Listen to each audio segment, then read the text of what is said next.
Second proof of God through water, and this is my favorite, I think. This is my favorite, I think. I've actually had an invention that had something to do with this, one of my favorite inventions. We can talk about it after church if I haven't told you about that already.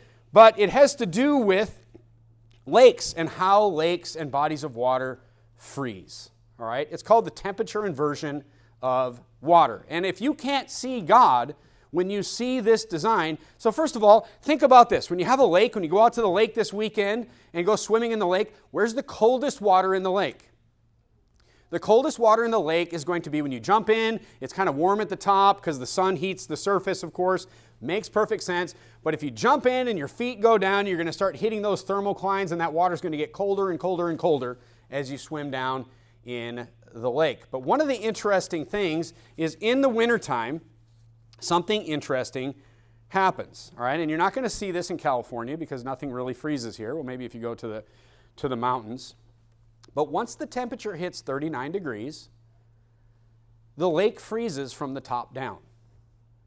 The lake does not freeze from the bottom up. And the reason is because water has this unique characteristic that only God could have designed this, is where water is most dense, not at 32 degrees where it freezes, but at 39 degrees. And what this means is when the temperature drops because of the season, when water hits 39 degrees and then it goes to 38 degrees, the cold water goes to the top and the warm water goes to the bottom. So what I can tell you, and this is amazing, I've tested this multiple times, if you have a body of water, I don't care if it's 100 feet deep or if it's 2 feet deep, and you measure, it has ice on the top, and you measure what the temperature is on the bottom of that body of water, it will always be exactly 39 degrees.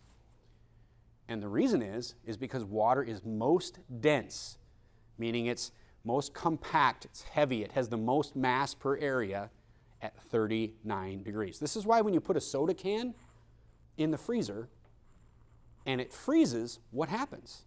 It explodes because that ice is less dense than the normal temperature water that was in it. All right? It gets less dense, which means it's bigger. And it can't fit in the container, and the can blows up. Right? But at 39 degrees, you'd be fine. It's when you start getting to 38, 37, 36, and it starts to expand, and then you get to that 32, and then it explodes. But the point is this, you say, why? I mean, the technical explanation of temperature inversion and why the cold water goes from the bottom of the lake in the summer to the top of the lake in the winter is because, the coldest water is because, the technical explanation is, water is most dense at 39 degrees Fahrenheit. But why, though? Why? But when you think about the design of water and why is that important is because if lakes did not temperature invert and flip, a lake would freeze and it stayed the way it was where the cold water was on the bottom and the hot water was on the top. A lake would freeze from the bottom up and no life could live in it. And 40% of the lakes on Earth freeze in the wintertime, which means that 40% of fresh water on Earth would not be able to sustain life, which means what? There would be many animals around those lakes that could not survive, and I would guess that most people would not be inhabiting those areas because there would not be life in those bodies of water. Look, life would not survive in colder climates if it was not for this unique aspect of water.